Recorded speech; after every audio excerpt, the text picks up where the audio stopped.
আমার পর্দার আড়ালের মা বোনেরা গো, আজকের জালসাটা বাবা একটু দিলখানা নরম করে দিবেন বাবা, কারণ এটা কোনো এমন কোনো বাবা জালসা না যেই জালসা কোরআন বাঁচানোর জালসা, ইসলাম ধর্ম বাঁচানোর জালসা, দিন ইসলামকে বাঁচানোর জালসা। এ আমার কালেমার ভাইরা, আজ কারা গো কোরআনকে ভালোবাসেন, কারা আজকে আল্লাহর দিনকে ভালোবাসেন? আমি আপনাদের সম্মুখে একটা ঘটনা তুলে ধরব। কোরআনের কতটা পাওয়ার, কোরআনের কতটা পাওয়ার। ইবনে বতুতা রহমতুল্লাহ আলাই কিতাবে লিখছেন বাবা এই ঘটনাটা। আরব দেশ থেকে একটা কোরআনের হাফেজ, যার নাম হলো আবুল বারাকাত ইউসুফ বরবরি রহমতুল্লাহ আলাই। এই আবুল বারাকাত ইউসুফ বরবরি রহমতুল্লাহ আলাই যখন বাবাজি আপনার নদী পার হয়ে যখন পাড়ি দিচ্ছে, ইন দি মিন টাইমে বাবা নদীতে ওঠাল আপনার ঝড় উঠে গেল, ঢেউ আপনার ওই নৌকাটা ভেঙে চুরমার হয়ে গিয়েছিল বাবা, সবাই মরে গিয়েছিল। একজনকে আমার আল্লাহ বাঁচিয়ে রেখেছিল, যার নাম হলো আবুল বারাকাত ইউসুফ বরবরি রহমতুল্লাহ আলাই। এই আবুল বারাকাত ইউসুফ বরবরি রহমতুল্লাহ আলাই একটা তক্তার উপরে ভেসে বাবা হাত দিয়ে পানি টানতে টানতে টানতে টানতে টানতে একটা দ্বীপে গিয়ে পৌঁছালো। ওই জায়গাটার নাম হলো বাবা মালদ্বীপ, ওই জায়গাটার নাম হলো মালদ্বীপ। ওই মালদ্বীপের জমিনে বাবা যদি নাগরিকত্ব পেতে হয় তাহলে আগে তাকে কালেমা পড়ে মুসলমান হতে হয়। যেই মালদ্বীপের জমিনে কোনো মাদ্রাসা ছিল না, কোনো মসজিদ ছিল না বাবা, কোনো বক্তব্য ছিল না, কোনো কবরস্থান ছিল না। ওই মালদ্বীপের জমিনে বাবা আবুল বারাকাত ইউসুফ বরবরি রহমতুল্লাহ আলাই ইবনে বতুতা রহমতুল্লাহ আলাই কিতাবে ঘটনাটা লিখেছে বাবা। ওই মালদ্বীপের জমিনে একটা কালেমা পড়া মুসলমান ছিল না বাপ, একটা কালেমা পড়া কোরআন পড়া মুসলমান ছিল না। কিন্তু বাবা রে, এই কোরআনের পাওয়ারে পুরো মালদ্বীপ কালেমাওয়ালা হয়ে গেছে। জোরে বলেন সুবহানাল্লাহ।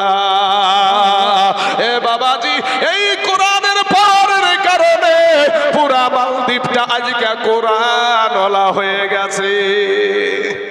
যেখানে বাবাজি যেই জায়গাতে একটা মুসলমান ছিল না, সেই জায়গায় যদি এখন নাগরিকত্ব পেতে হয়, আমরা ভারতবর্ষের নাগরিকত্ব তো ভারতবর্ষের নাগরিক যেমনি, তো মালদ্বীপে যদি নাগরিক হতে চান আপনি, তো আপনাকে কালেমা পড়ে মুসলমান হতে হবে, নচেত আপনি ওই দেশে থাকতে পাবেন না।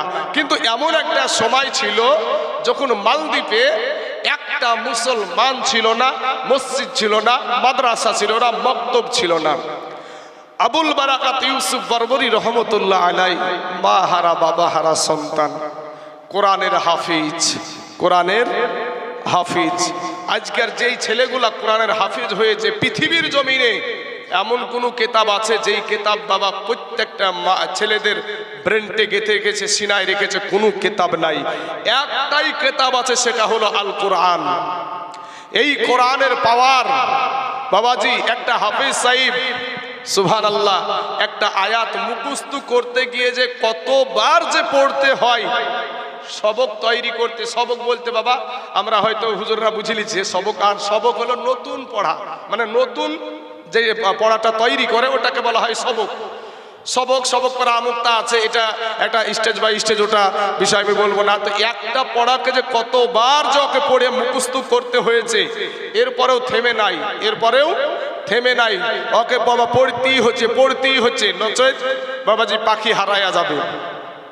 তো একটা কোরআনের হাফিজ, যেই কোরআন তেলাওয়াত করলে একটা অক্ষর পড়লে 10টা নেকি পাওয়া যায়, সেই হাফিজ সাহেব কত বছর বয়সে আমি জানি না, হয়তো দেখবেন খুব অল্প বয়সেরই ছেলে আজকে মাথায় পাক দেওয়া হবে, খুব অল্প বয়সের ছেলে মাথায় পাগড়ি দেওয়া হবে।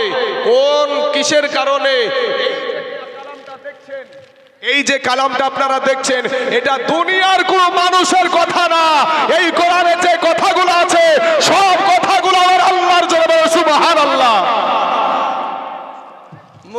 সুবহানাল্লাহ বাড়াই না রে বাপ, মনে হচ্ছে মুখে ফেবিকুইক আঠা লাগাইছেন।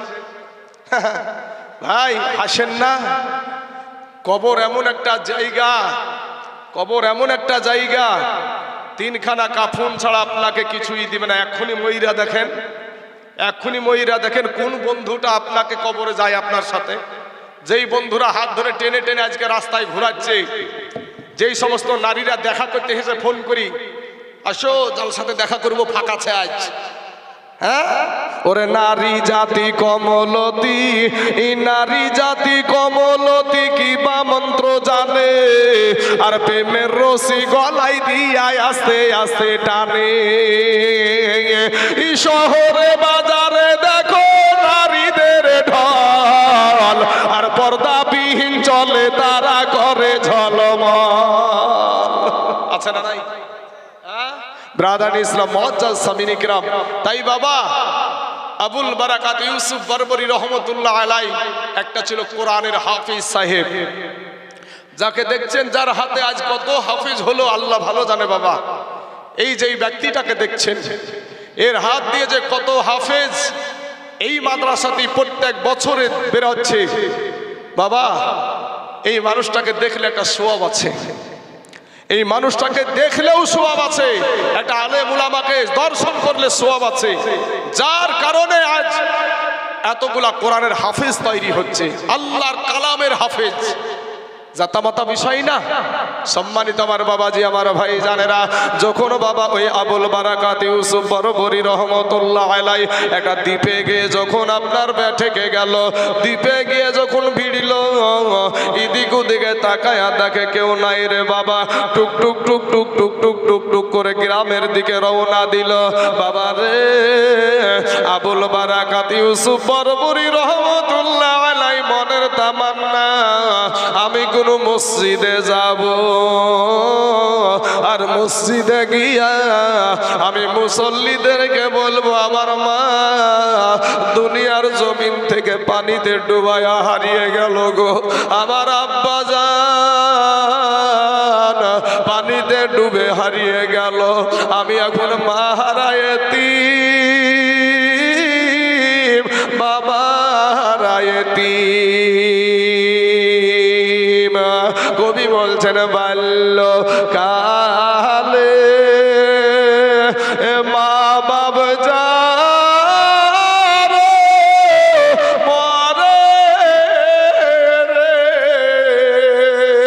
তাহার মতো দুঃখী নাই রে জগতে। বাল্য কালে মা বাপ যার মরে রে, তাহার মতো দুঃখী নাই রে জগতে। আবুল বারাকাত ইউসুফ বরবরি রহমতুল্লাহ আলাই বাবা একটা ছেলে বাবা, কেবল বাবাজি কেবল যৌবনে পা রাখছে, এরকম বুয়াসে, এখনো মুচ উঠে নাই, এখনো দাড়ি গজায় না রে বাবা। রাত্রি অন্ধকার হয়ে গেল, কোন মসজিদ খুঁজে খুঁজে পেল না বাবা। রাতের অন্ধকারে রাস্তায় একাই ফাঁকা জায়গায় দাঁড়িয়ে আছে। এমন সময়তে আল্লাহর গোলাম কোরআনের হাফেজ সাহেব নজর করে দেখছে, আমার হিন্দু ভাইদের ব্রাহ্মণ আছে বাবা, ওই ব্রাহ্মণ আপনার ঘন্টা বাজাতে বাজাতে মন্দিরের দিকে চলে যাচ্ছে। রাতের অন্ধকারে, যখন রাতের অন্ধকারে ওই ছেলেকে দেখতে পেয়েছে বাবা, আপনার ওই ব্রাহ্মণটা তখন বলছে, বাবা তুমি কে গো, কি তোমার পরিচয়, এ রাতের বেলায় তুমি একা এখানে দাঁড়িয়ে আছো কেন? এবার আবুল বারাকাত বলছে, আমি হইলাম আবুল বারাকাত ইউসুফ বরবরি, আমি হইলাম একজন মুসলমান, আর আমার ঈমান হলো আমার সম্পদ, আমার রব হলো আল্লাহ, আর আমার আদর্শ হলো নবীজির আদর্শ। জোরে বলেন সুবহানাল্লাহ। এ মুসলমান বাবা, কারণ যারা নবীর আদর্শ মেনে মেনে চলে গো। যারা নবীকে ভালোবাসে ওরে মুসলমানের কালেমার ভাইরা, যেই নবীকে স্মরণ করে চলে তার আদর্শতে কোনো ভুল থাকবে না বাবা। সে কোনোদিন কাউকে গালি দিবে না, সে কোনোদিন কাউকে আঘাত করবে না, সে কোনোদিন বাবা অশ্লীল ভাষায় কথা বলবে না, সে কোনোদিন মিথ্যা কথা বলবে না। ও মুসলমান ভাই, এই ছেলে মানুষ বাবাজি কোরআনের হাফেজ সাহেব আবুল বারাকাত ইউসুফ বারবরী রহমতুল্লাহ আলাইহি যখন নিজের পরিচয়টা দিয়েছে, অমনি মুখে হাত দিয়া বাবাজি মুখের ওপরে ওই বাবা আপনার ব্রাহ্মণটা বাচ্চাটার মুখে হাত দিয়ে বলছে, বাবা আর তুমি কথা বলিও না, আর কথা বলিও না। বলে, দাদু গো, কেন গো দাদু, কি কারণে আমি কথা বলবো না? বলে, তুমি যেই কথা বলেছো, যার নাম করেছো যে তোমার নবী নাকি যেই মুহাম্মদ সাল্লাল্লাহু আলাইহি ওয়াসাল্লাম, ওনার কথা যদি এই মালদ্বীপের বাদশা যদি জানতে পারে, এই মালদ্বীপের গভর্নর যদি জানতে পারে, সঙ্গে সঙ্গে তোমাকে কতল করে ফেলবে, তোমাকে দুনিয়াতে বাঁচতে দেবে না। ছোট হাফেজ সাহেব আবুল বারাকাত ইউসুফ বারবরী রহমতুল্লাহ আলাইহি একটা ডাক দিয়া বলছেন, কাকা চাচা গো, ও চাচা, আমার দুনিয়ার জমিনে মা নাই গো চাচা, দুনিয়ার জমিনে আমার আব্বা নাই, নদীতে ডুবিয়ে সবাই মরে গেছে, আমাকে আমার আল্লাহ বাঁচিয়ে রেখেছে, আমি এখন কোথায় যাব, কি করব, কে আমাকে দেখবে? কেউ তো দেখার নাই বাবা রে। তার আগে জিজ্ঞাসা করছে, কাকা গো, ও চাচা, আপনাকে একটা কথা বলি, এই দেশে যেহেতু নবীজির নাম যদি কেউ নেয় তাকে কতল করে ফেলা হয়, মুসলমানদের পেলে নাকি কতল করে ফেলা হয়। আপনি তো একজন ব্রাহ্মণ, আপনি তো একজন হিন্দুদের পণ্ডিত, আপনি তো হিন্দুদের একজন পণ্ডিত, তাহলে আপনি কেন আমাকে লুকায়া রাখছেন, চুপ থাকতে বলছেন? বলে, বাবা রে, আমিও ওই মুহাম্মদকে সম্মান করি, জোরে বলেন সুবহানাল্লাহ। এ মুসলমান বাবাজি, আমার ভাই জানেরা, ওগো আমার আব্বা জানেরা, ওগো আমার ভাই জানেরা, ওগো আমার কালেমাওয়ালা মুসলমানেরা, এবার ওই ব্যক্তি তখন বলছে, এ বালক, তুমি একটা কথা শুনো, তুমি নিজের পরিচয়টা গোপন রাখবা, আমি তোমার থাকা খাওয়ার ব্যবস্থা করে দেব। বলে, তাই নাকি? তো হ্যাঁ। বলে, কোথায় করবেন? বলে, আমার একটা বোন আছে, আমার একটা দিদি আছে, ওই দিদির কাছে আমি নিয়ে গিয়ে তোমাকে রেখে আসবো। দিদির কাছে টুক টুক টুক টুক টুক টুক করে বাবা আবুল বারাকাত ইউসুফ বারবরী রহমতুল্লাহ আলাইহিকে নিয়ে চলে গেলেন। যাওয়ার পরে ডাক দেয়, দিদি, ও দিদি, দিদি গো, তোমার জন্য একটা সুন্দর জিনিস নিয়ে এসেছি, কোনো খাটাখাটনির প্রয়োজন নাই, তোমার জন্য আমি একটা ভালো জিনিস নিয়ে এসেছি। এবার ডাক দিয়া বলে, কি জিনিস? বলে, এই দেখো, তোমার জন্য একটা সন্তান আমি নিয়ে এসেছি, একটা পুরুষ ছেলে তোমার জন্য আমি নিয়ে এসেছি। তবে শোনো গো দিদি, এই ছেলেটা তোমার কাছে থাকবে, তুমি একটু দেখাশোনা করিও। এবার দিদি ডাক দিয়া বলছে, ভাই, দাদা গো, ও দাদা, আমার নিজেরই তো খাবার আমি জোগাতে পারি না, আমার বিটিটার খাবার আমি জোগাতে পারি না, আমার বিটিকে আমি খাওয়াইতে পারি না, আমি এই ছেলেটার জন্য বাড়তি খাবার কোথায় পাবো? আমার আল্লাহর গোলাম আবুল বারাকাত ইউসুফ বারবরী রহমতুল্লাহ আলাইহি, এ বাবাজি, নিজ নতুন ঘটনা আপনাদেরকে শোনায়া দিয়ে যাই। ও মুসলমানেরা, কোরআনের কতটা পাওয়ার আপনাকে দেখাবো বাপ। সোনা মানিক গো, ও গো আমার ভাই জানেরা, ও মা আব্বা জানেরা, ও আমার পর্দার আড়ালের মা খালা, শুনে যান এই ঘটনাটা বাবাজি, এটা কোরআনের পাওয়ার। এই ঘটনাটা ধরার উদ্দেশ্য মাদ্রাসার সাথে জড়িত আছে রে বাবা। এই কোরআন যদি কারো সিনাই লাগে, এটা ওই বাবা মাদ্রাসা ছাড়া অন্য কোনো জায়গায় হয় নাই। কত মুনাফিক, কত বাবা জাহান্নামের কুত্তা মাদ্রাসাকে গালি দেয়, মাদ্রাসাকে বন্ধ করতে চায়। এই মুসলমানের বাচ্চা হইয়া আজকে বাবা মাদ্রাসার বিরোধিতা করে। কোটি টাকার মালিক রে বাবা, মাদ্রাসার জন্য চাঁদা চাইতে গেলে 10 রকমের কথা শোনায়। কিন্তু বাবা রে, যেই ব্যক্তি কোরআনের বিরুদ্ধে কথা বলে, যেই ব্যক্তি ইসলামের বিরুদ্ধে কথা বলে, তাদেরকে মুসলমানের কোটি টাকার মালিকা বাবা বা তেল মাখায়। আছে না বাবা সমাজে? প্রমাণ দেখালে কার বুঝতে পারবেন, প্রমাণটা দেখালে কার বুঝতে পারবেন।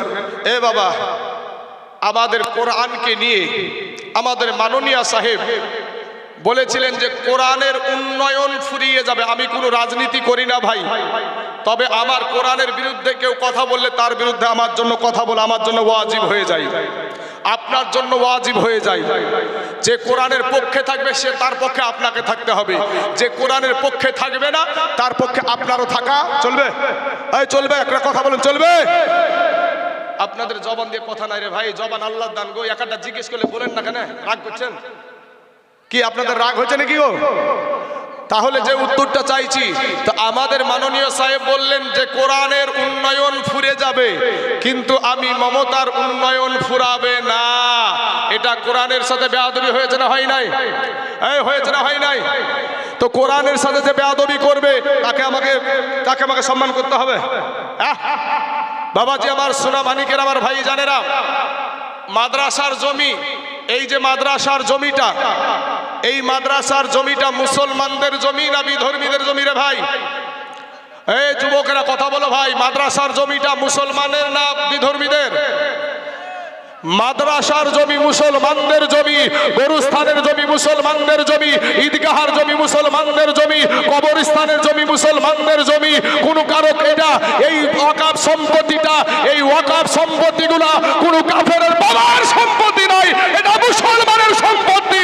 অথচ এই ওয়াকাফ বিলকে নিয়ে আমাদের মাননীয় সাহেব বলেছিল যে এই ওয়াকাফ বিলকে নিয়ে যদি বেশি কুলাকুলি করো, যদি বেশি গুলোগুলি করো, আমি সব চাইতে বড় দুশ্মন হবে। এই কথা বলেছেন বলেনি? এই কথা বলেন না কেন? সবগুলাই ভাবছেন যে কি ভাবছেন, ভয় লাগছে অ্যারেস্ট হয়ে যাবেন বুঝলিয়ে? হ্যাঁ, এই দেখেন হাত তুলছে। এ ভাই, আমি আপনাদেরকে একটা ঘটনা বলি। এখানে হুজুররা সবাই উপস্থিত আছে। বদরের প্রান্তরে মুসলমানদের হাতে অস্ত্র ছিল না, খেজুরের ডাল দিয়ে আমার আল্লাহ তরবারি বানিয়ে দিয়েছিল, তরবারি বানিয়ে দিয়েছিল। মুসলমানদের কাছে অস্ত্র নাই, মুসলমানদের কাছে প্রশাসন নাই, মুসলমানদের কাছে গুলি বন্দুক নাই। আজকে বাবাজি শুভেন্দু অধিকারী বলে জয় শ্রীরাম স্লোগান দেয় জোর করে। ওরে শুভেন্দু অধিকারী শোন, আজকে সোশ্যাল মিডিয়ায় আমার কথা না যাবে।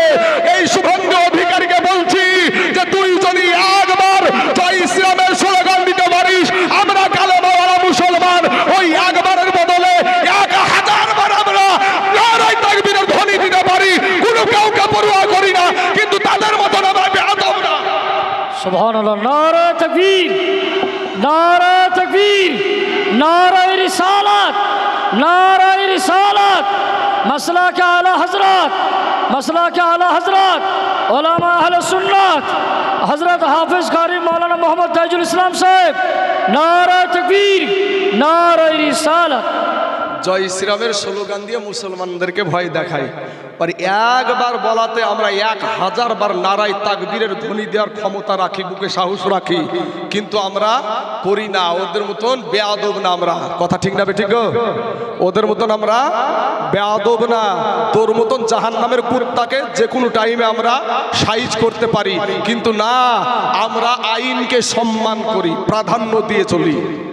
আমরা আইনকে হাতে তুলে নিই না। যদি হাতেই তুলে নিই, তোর প্রশাসন থাক আর তোর যত রকমের সেন্ট্রাল ফোর্স থাক না কেন, আমরা মুসলমানের জন্য রাস্তার পাথর যথেষ্ট, রাস্তার পাথর যথেষ্ট। মুসলমানের বদরের প্রান্তরের ঘটনা তুই পড়ে দেখ যে আল্লাহ কিভাবে তাদেরকে সাইজ করেছিল, লক্ষ লক্ষ কাফেরদেরকে, মুতার প্রান্তরে লক্ষ লক্ষ কাফেরদেরকে কিভাবে আমার আল্লাহ সাইজ করে দিয়েছে। আমরা সেই আল্লাহর গোলাম। কথা বলেন ঠিক না বেঠিক ভাই? আমরা সেই আল্লাহর গোলাম। আমরা একমাত্র আল্লাহকে ভয় করি, পৃথিবীর কাউকে না। আমি কোনো নেতার বাবা চটি চাটা কাজ করি না, কাউকে দেখে আমার ডরানোর দরকার নাই। আপনারা নিবেন না, রুজির মালিক হয়েছে আল্লাহ। ওই রুজির মালিক কে গো? রুজির মালিক যদি আল্লাহ হয় তু বেটা কেবে? হ্যাঁ, আপনি যখন আপনার মা জননীর গর্ভে ছিলেন ভাই, পৃথিবীর কোনো মুখ্যমন্ত্রী, প্রধানমন্ত্রী, জজ সাহেব কেউ ভাবেনি বাচ্চাটা মায়ের পেটে কি খেয়ে বেঁচে থাকবে, কিন্তু আমার আল্লাহ ভেবেছে। জোরে বলো সুবহানাল্লাহ। আমার আল্লাহ বলেছে, বান্দা তুই কি খাবি, তোর মা জননীর পেটে আমি আগে থেকেই রুজি রেডি রেখেছি। বলেন আমাদের মা জননী, আমাদের বিটির 13 বছর, 14 বছর, 12 বছরে একটা মাসে মাসে অসুখ হয় না ভাই? অসুখ হয়। বাচ্চা যখন পেটে আসে অটোমেটিক কোনো ডাক্তারের প্রয়োজন হয় না, ওই অসুখটা ভালো হয়ে যায়, কোনো ডাক্তারের প্রয়োজন হয় না। আমার আল্লাহ পাক ফারিস্তা দ্বারা ওই রক্তটাকে, ওই খুনটাকে বাচ্চার নাভির সাথে সেট করে দিয়ে ওই রক্তটা বাচ্চার শরীরে পুশ করে মা জননীর গর্ভে সন্তানকে আবার আল্লাহ বাঁচিয়ে রাখে। না খাদ্য সুরক্ষার কার্ড দেয়নি কি গো? খাদ্য সরকার কারবার দেয় না বাবা, যে মাসে না মালিকেরা, আমার ভাই জানেরা। অথচ আমরা 1000 টাকা, 1500 টাকা, 3000 টাকা ভাতা পাওয়ার পরে মুখে তালা মারি লেগে গেছে। 3000 টাকা ইমাম সাহেব ভাতা পাইছে, বুঝতে পারলেন না? 3000 টাকা ভাতা পাই এখন বাবাজি, কোনো ব্যাপার নাই। সিদ্দিকুল্লাহ চৌধুরী যার এক ডাকে কলকাতা লোড হয়ে যেত, এত অকাপ নিয়ে আন্দোলন হয় রে বাবা, মুখ খুলে না। মেহবুব মুর্শিদ মুখ খুলে না। যার কুবানিতে বাবা স্টেজ কাঁপতো, সেই সবাই মুখ বন্ধ। আমি বলবো ভাই, সব রাস্তা বন্ধ হলে আমার আল্লাহর রাস্তা খোলা আছে, আমার আল্লাহর রাস্তা খোলা আছে। এখানে যত তৃণমূল ভাই আছে, কংগ্রেস ভাই আছে, সিপিএম ভাই আছে, আইএসএফ ভাই আছে, যত রকমের পার্টি করেন না কেন, আমরা এখানে সকলেই কালেমার ভাই। কথা বলেন ঠিক না ঠিক? আমরা এখানে যারাই বসে আছি সকলেই আমরা কোরআনকে ভালোবাসি, আমরা সকলেই ইসলাম ধর্মকে ভালোবাসি। এই ইসলাম ধর্মকে ভালোবাসতে গিয়ে যদি আমাদের মৌত হয়, তাতে আমাদের কোনো পরোয়া নাই। একবার মহাব্বতের সহিত আমার নবীর শানে একটু দুরূদ শরীফ পড়েন। আল্লাহুম্মা সাল্লি মাওলানা ওয়ালা আলি সাইয়্যিদিনা মুহাম্মদ সাল্লাল্লাহু আলা মুহাম্মাদিন সাল্লাল্লাহু আলা মুহাম্মাদ হরদম জবান से निकालो पाक नामे मोहम्मद हरदम जबान से निकालो शफी সাল্লাল্লাহু আলাইহি ওয়াসাল্লাম। আল্লাহর গোলাম বাবা আবুল বারাকাত ইউসুফ বরবরী রহমাতুল্লাহ আলাইহি বলছেন, মা গো, ও গো মা,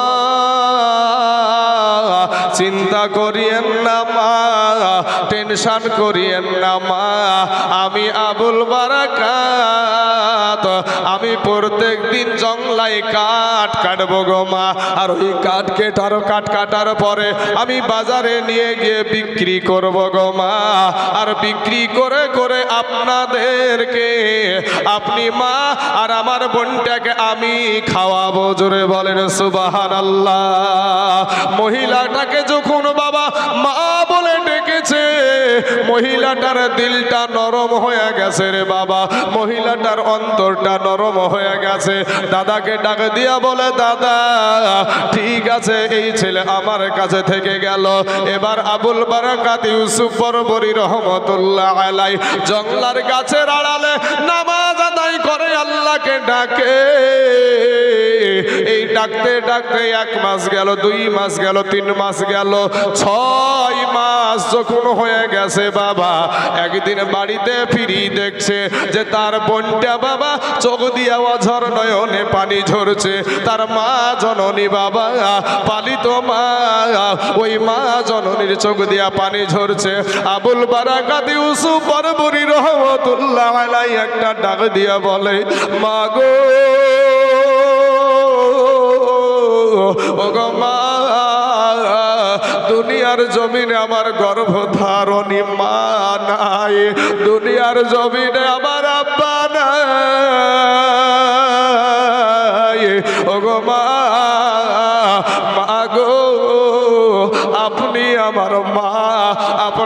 মা বলে আমার জানটা জোড়াই, আমার শরীরটা ঠান্ডা করি গো মা। এর যুবক ভাইয়েরা কথাই কথা আসিল, এমনও যুবক ছেলে এখানে আছে গো, নিজের মাকে মা বলে ডাকে না।